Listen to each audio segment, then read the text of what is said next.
Good morning. I'm pleased to be able to report that thanks to the extraordinary work of law enforcement officials from here in the Commonwealth of Pennsylvania, our local leaders here in Chester County, and from our federal partners all across this nation, shortly after 8 a.m., our suspect was captured. I want to say, first and foremost, thank God there were no injuries to law enforcement or to the public. We obviously became deeply concerned after the suspect was able to steal a weapon. He was apprehended this morning with no shots fired.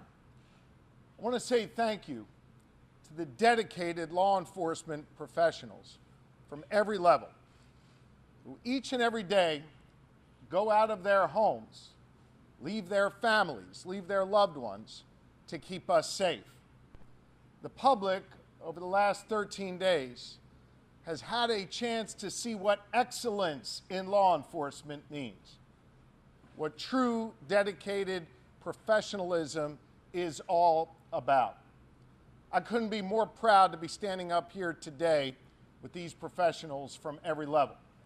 And while they did extraordinary work, we had a tremendous assist from the public here in Chester County. I want to say thank you to the public for their vigilance. Thank you for the constructive tips that they shared. Thank you for remaining on guard. We recognize this has been a concerning and trying time for each and every one of you in the region. And we want to thank you for your support of law enforcement and for your support of this effort that led to this capture today. I hope the good people of Pennsylvania, and indeed the folks all across this nation, got a chance to see how government is supposed to work, how law enforcement is supposed to work, where we all come together, where we focus on the mission. And while the women and men up here behind me may wear different uniforms and different badges, we were here with common purpose, and that was to apprehend this suspect and keep people safe. Leading this effort has been the Pennsylvania State Police.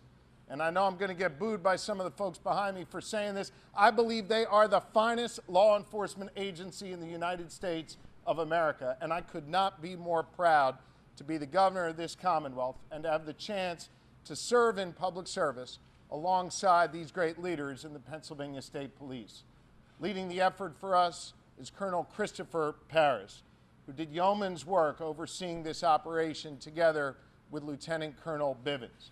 All Pennsylvanians, gentlemen, are indebted to you for your bravery, for your courage, and for your tremendous leadership.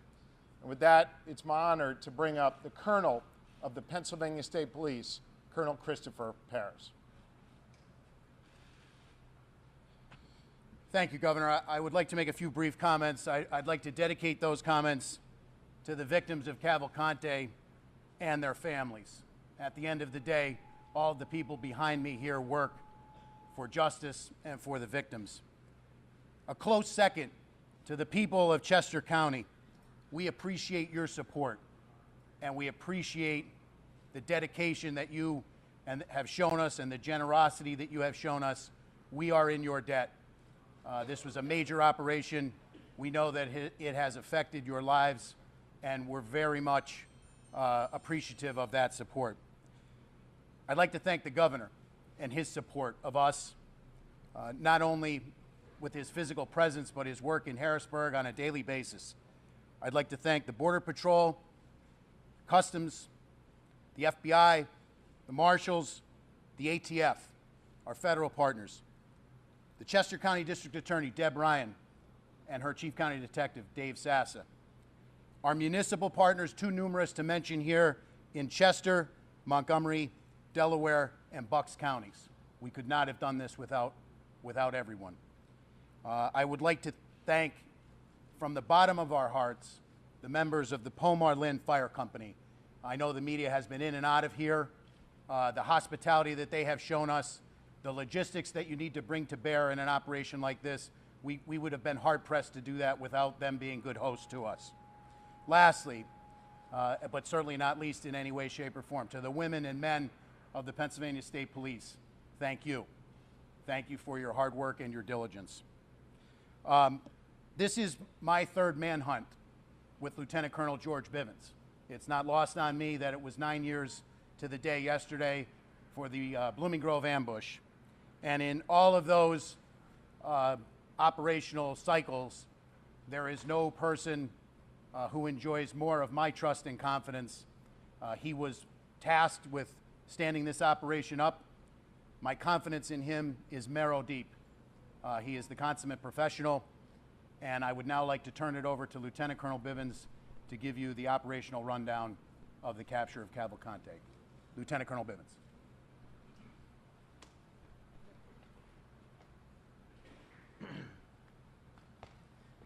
Thank you, Governor. Thank you, Colonel. It is a true pleasure to stand here this morning and talk to all of you about bringing this manhunt to a successful conclusion, and without getting anyone else hurt, most importantly. None of this would be possible without the support of this team, represented by members of various agencies standing with us up here, by others standing throughout this fire hall, and by still more who are out there in the field. So let me give you a few details about how this unfolded. As you know, we have been working most recently in a perimeter established in northern Chester County. Last night, shortly after midnight, a series of events started to unfold. First, we had a burglar alarm at a residence near Prizer Road within the perimeter. Our people investigated that, did not find Cavalcante there or anyone else, but it started to bring some of our people into that area. We had been searching an area not far from there already with some tactical teams that night. There was an aircraft overhead utilizing FLIR technology, and close to 1 a.m. picked up a heat signal that they began to track. It was west of PA 100 and north of Prizer Road.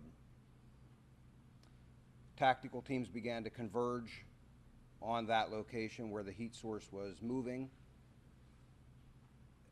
Unfortunately, we had a weather system that also came in, and we had lightning that was flashing all around, and it caused the aircraft to have to depart the area. Tactical teams made a decision to secure that area, that smaller area, as best they could, and hold it through the storm and until we could bring additional resources in and bring aircraft back overhead to ensure that we did not have an issue with an escape. That resumed early this morning, and shortly after 8 a.m., tactical teams converged on the area where the heat source was. They were able to move in very quietly. They had the element of surprise. Cavalcante did not realize he was surrounded until that had occurred. That did not stop him from trying to escape. He began to crawl through thick underbrush, taking his rifle with him as he went. One of the Customs and Border Control teams, BORTAC, had a dog with them. They released the dog. Some of our PSP CERT members were also there, had him surrounded. The dog subdued him, and team members from both of those teams immediately moved in. He continued to resist, but was forcibly taken into custody. No one was injured as a result of that. Excuse me. He did sustain a minor bite wound. We had medical personnel at the scene, and they took a look at that. Cavalcante was, as I said, taken into custody. He was transported to our Avondale station for further processing and interview, and he will ultimately be transferred to a state correctional institute where he will be housed and begin to serve his life sentence. In just a few minutes, I'll open this up to some questions, but before I do that, I want to turn this over to one of our very close partners, District Attorney Deb Ryan. I know she would like to say a few words, and again, then we'll be happy to take your questions following that. Deb. Thank you, Lieutenant Colonel Bivens. Today is a great day here in Chester County. Our nightmare is finally over and the good guys won. We owe a debt of gratitude to all of the first responders for their tireless and dedicated efforts in bringing this fugitive to justice. They worked around the clock, and we are deeply grateful to all of them. Our community can finally regain its normalcy and breathe a collective sigh of relief.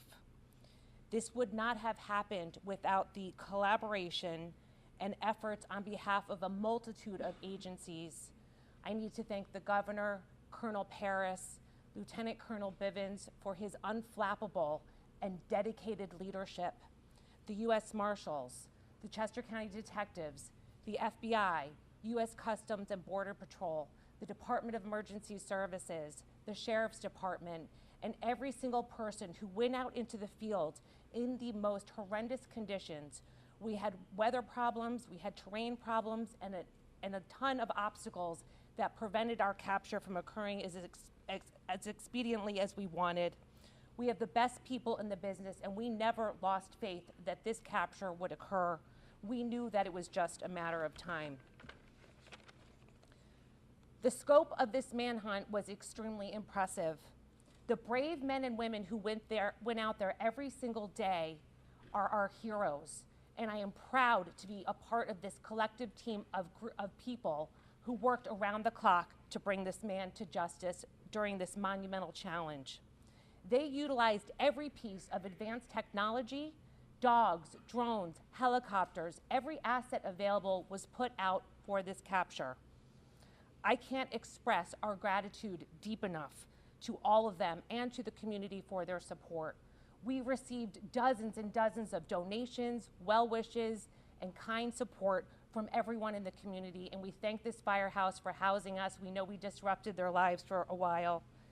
One of the first calls we made upon learning about this capture was to the Brandow family, who, as you can imagine, had been living in a complete nightmare. They are so grateful to the men and women who helped with this capture. They can now finally sleep again. I can't thank law enforcement enough for their efforts. Thank you.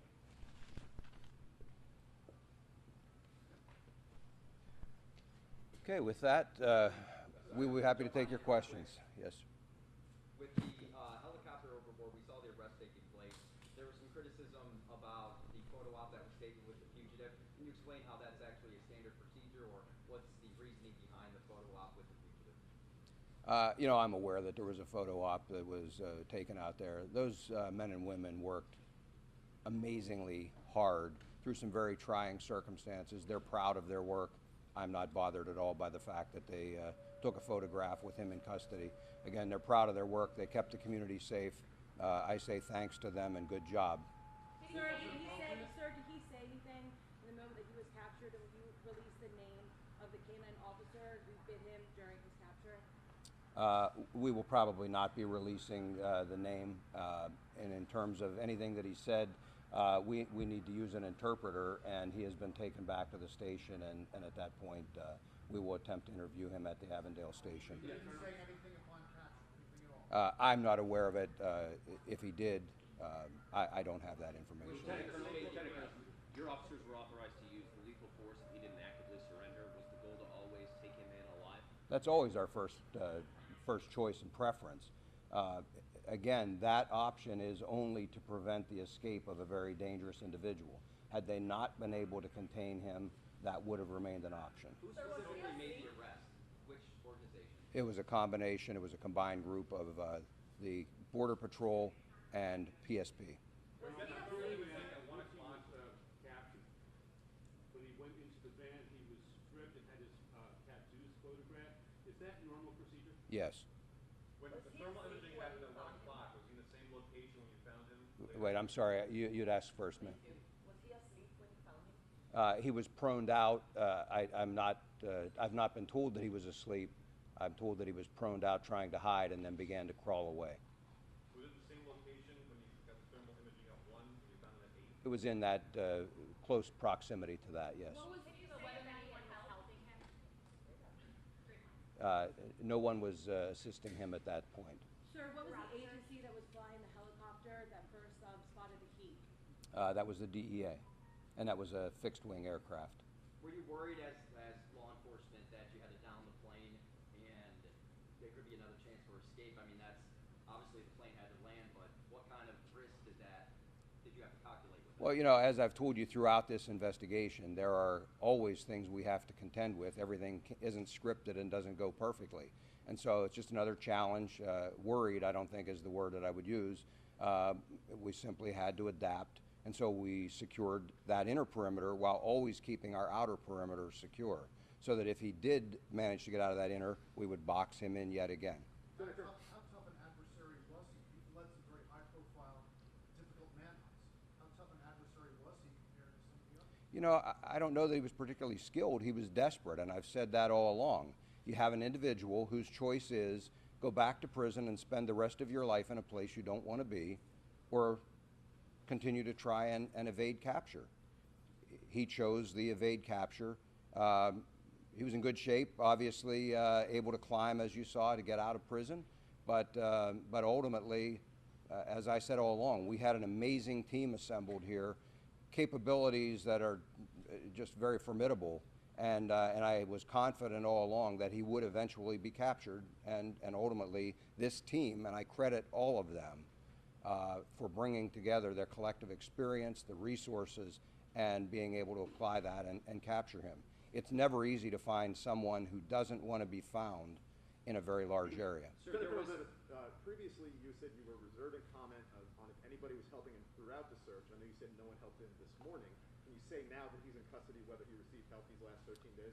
There were people who were intent and intended to assist him. We had been successful. To the best of my knowledge, we had been successful in preventing that assistance from reaching him. Does that include his sister? Yes. There had been some frustration, some criticism from the public as this was stretching on. Now that it's over, do you consider this anything other than a success? No, it was absolutely a success. And I got to tell you, I think by and large the public stayed amazingly supportive.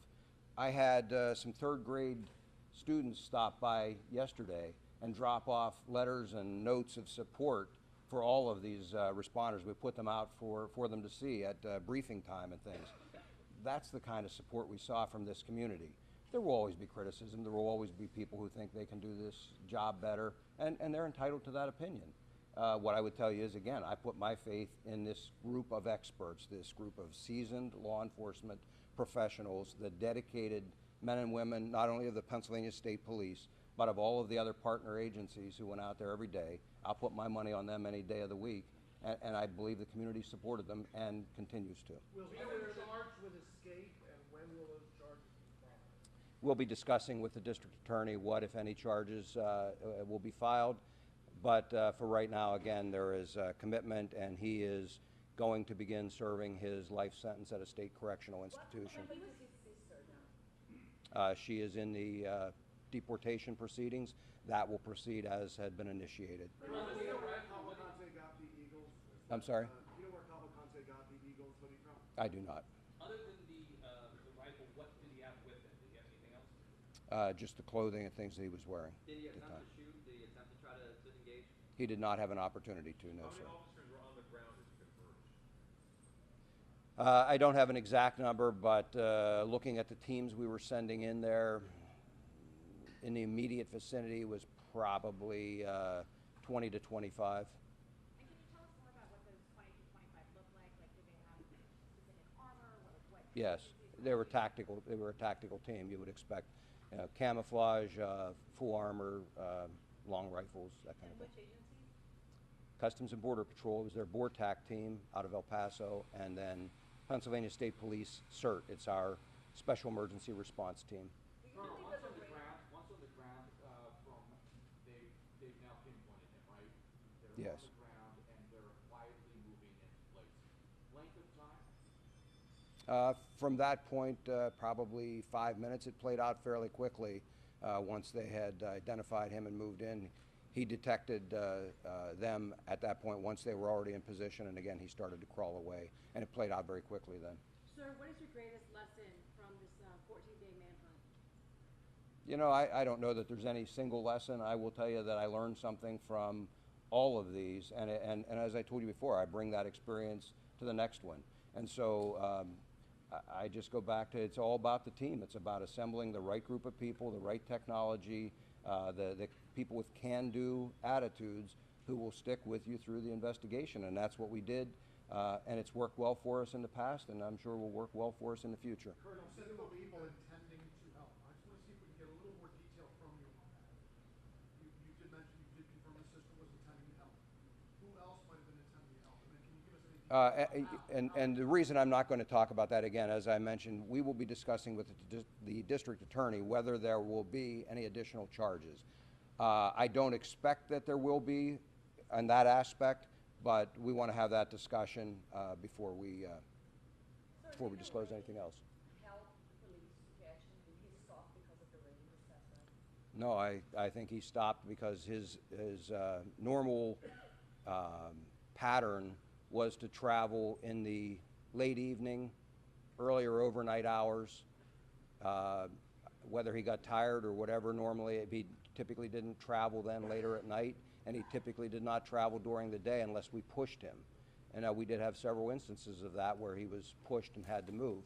But you know, he doesn't have night vision or anything like that, the type of technology that many of our operators had out there.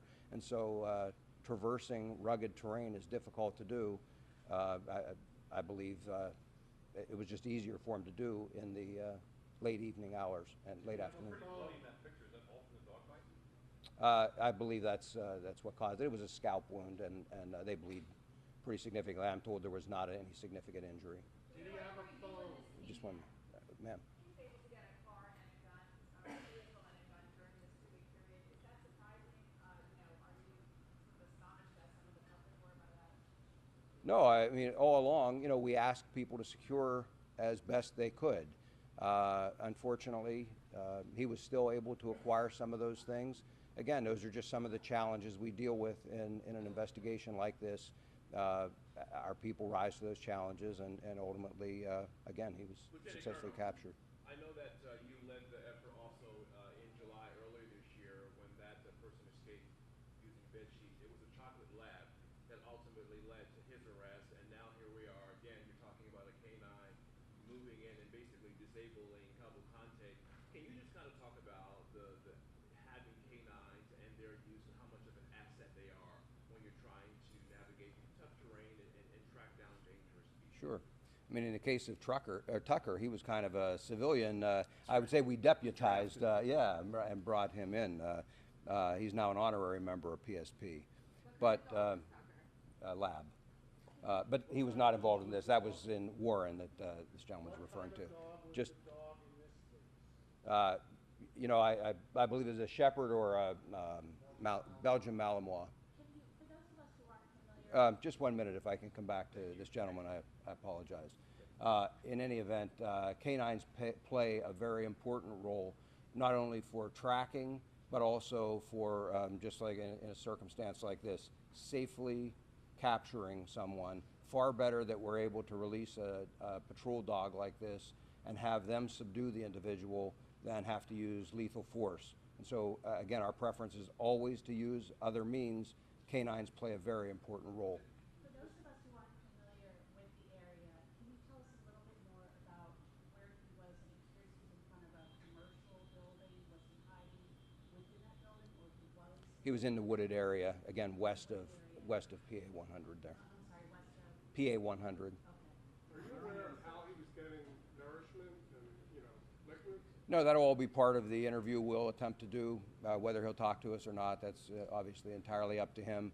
But that will be something that we'll be asking. Sir, at this juncture, can you release where he worked in Chester County prior to his 2021 arrest for homicide? Unfortunately, I don't have that the list of those locations. I know that he did a variety of jobs installing flooring, but I don't have the specific list of work locations. How long will he be at the Avondale Barracks? Long enough for us to process him, and however long an interview lasts with him.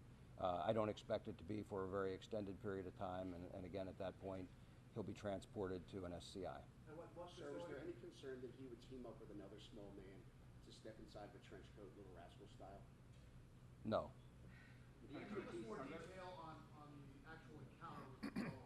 Did the dog tackle him, bite him? You know, again, I didn't see this specific capture. What I would tell you is the way those dogs are trained is to simply go to the person. They will grab whatever is closest for them to grab, and then they are trained to detain that individual. They don't just keep biting and releasing or trying to cause additional injury.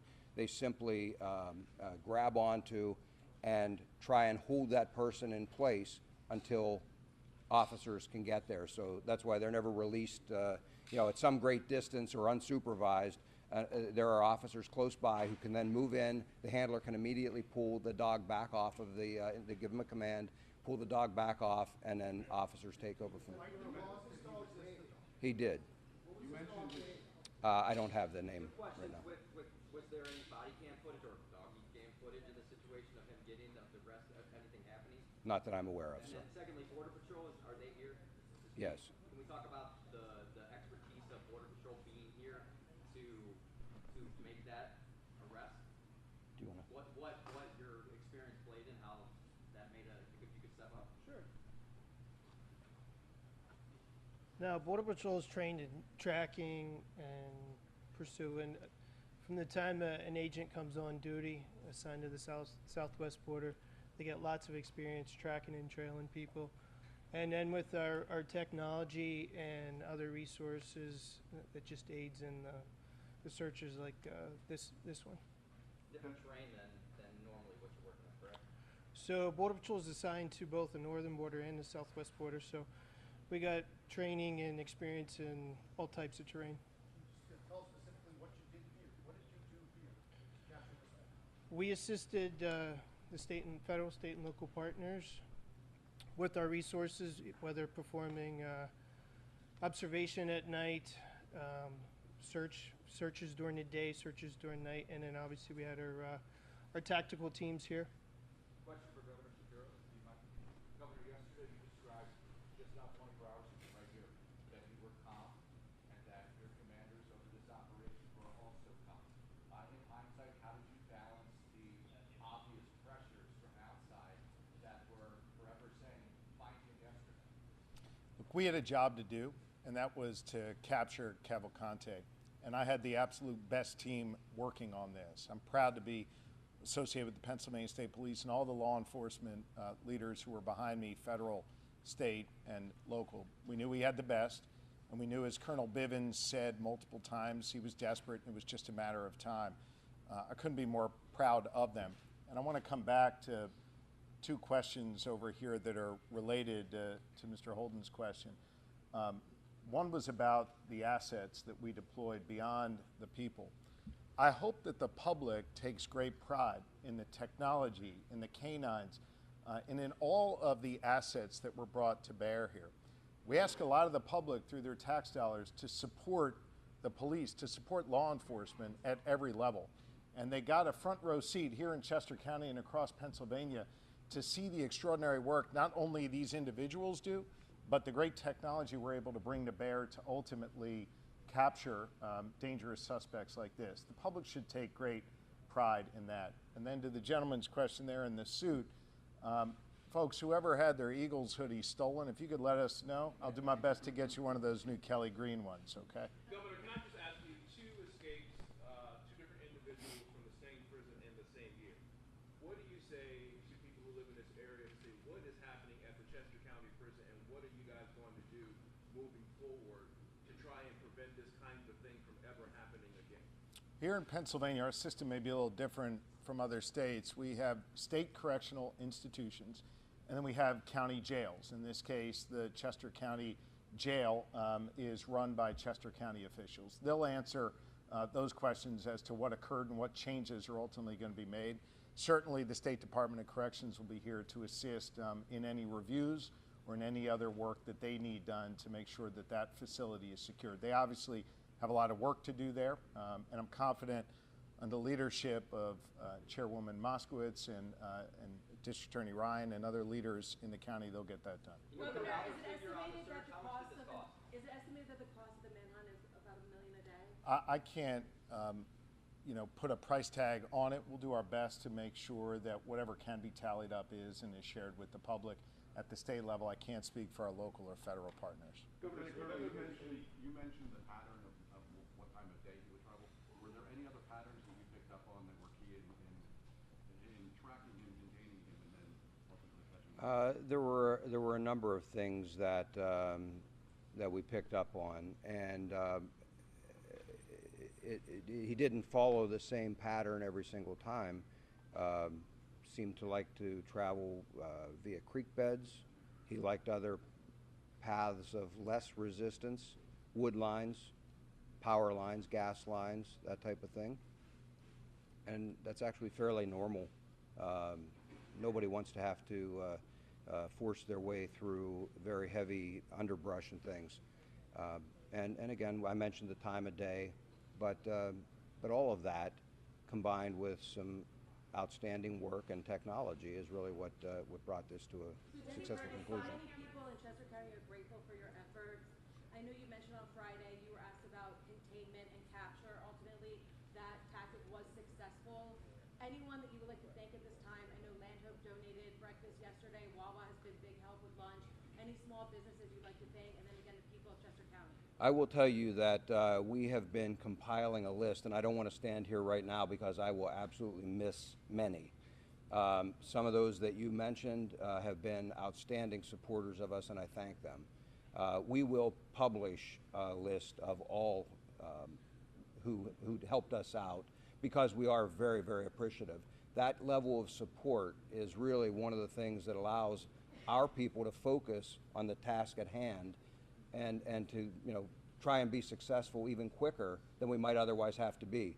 When I gave you all a tour of the facility in here, I talked a lot about logistics and the support that's required to field a team of 3, 4, 5 or more hundred law enforcement officers out there. It takes a lot to put it out there, and so the help of all of those folks, the help of the average person who stopped by and dropped off a case of water was very much appreciated, not only for the case of water, but also just for the kind thoughts of, and words of support that they always included when they dropped that off. You contained and captured, so that tactic was the way to go. Yes, as I said, we always take a multifaceted approach, and so depending on the circumstances, there's always a contingency, and we're always prepared to move in whatever direction we need to. I'm sorry? Were officers wearing any body cameras and all that? I don't believe any officers on the tactical teams had them on. The type of aircraft involved here with the heat-seeking equipment, is that a DEH aircraft? Was it fixed wing, drone, helicopter? Also, did the arrest happen in South Covington Township? It was a DEA fixed wing aircraft. I believe that's South Covington. I would have to look at a map. We were operating in several townships there, but again, it was north of Prizer and west of PA 100. Sir, where were you when this all happened? And do you have a personal feeling of satisfaction for 14 days of very long, hard work? How does this feel for you this morning? I was here in the command post when the capture occurred, and yes, I'm very happy that this occurred and that no one was injured. It brought a new level of danger for all of our people out here in the field when we knew that he obtained a firearm. And so for me, the biggest sense of relief is that no one in the community was harmed and no law enforcement officer was harmed either. So that's the win. Sir, was the whole time, or did he set up a base camp? No, I believe he was more mobile the entire time. Sir, what prison is he being transported to? We're not releasing that, but it is going to be a state correctional facility, and once he is secure there, I believe they will release where he is being housed. Lieutenant Colonel Bivens, you said that multiple people attempted to help him. Did he have any means of communication to reach out to those people and coordinate with them as to where he was? He did not at the time that we captured him. Yes, ma'am.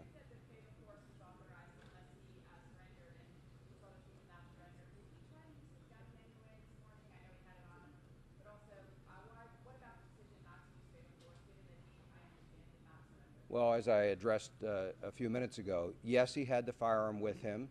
Yes, he was a threat. He did not have an opportunity. I believe he was taken by surprise, and I believe the canine played a large role in him not being able to utilize that firearm. What I would tell you is, again, that it is our last choice, our last preference to use lethal force. And so while there were other options, the team did the responsible thing, did what they're trained and what we expect, and they used other options. And again, lethal force is always the last option. He's going in for questioning. What kinds of information you're going to be trying to get from him? Like what kinds of questions will he ask? We have the criminal investigators that have been involved in this, everything from the escape up through the time that he has been on the run. I'm sure all of that will be included in their list of questions. Whether he'll choose to talk, I have no idea, and that will be his choice. Can you assure and guarantee the public that this man will not escape again, because clearly he has the ability to do that? Can you say that now? I can assure you he will not escape while he is in our custody. He will be turned over to a state correctional institution. I have every confidence that they will be able to safely and securely house him as well. Lieutenant Colonel, was he in the perimeter of the perimeter that you had outlined yesterday? Was that? He was. He was. Yes, sir. How close to the edge of the perimeter was he? Where was he the perimeter?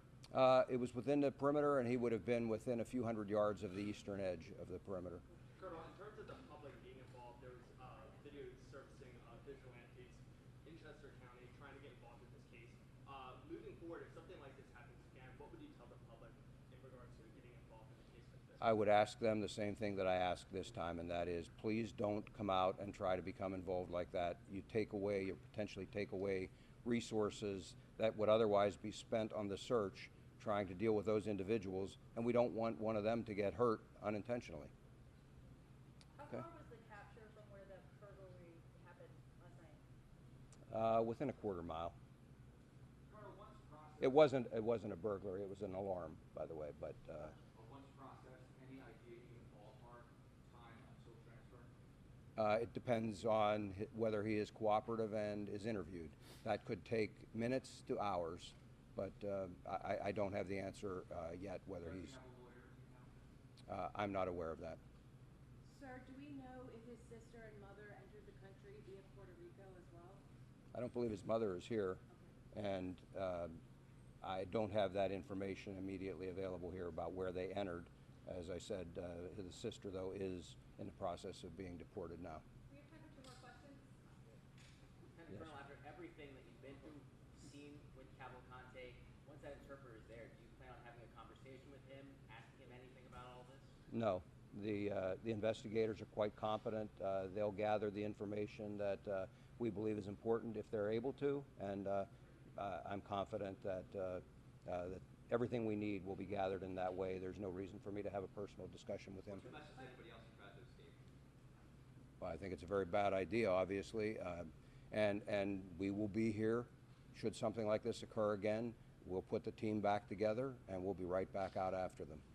Okay? Thank you all. Thank you, everybody. Thank you.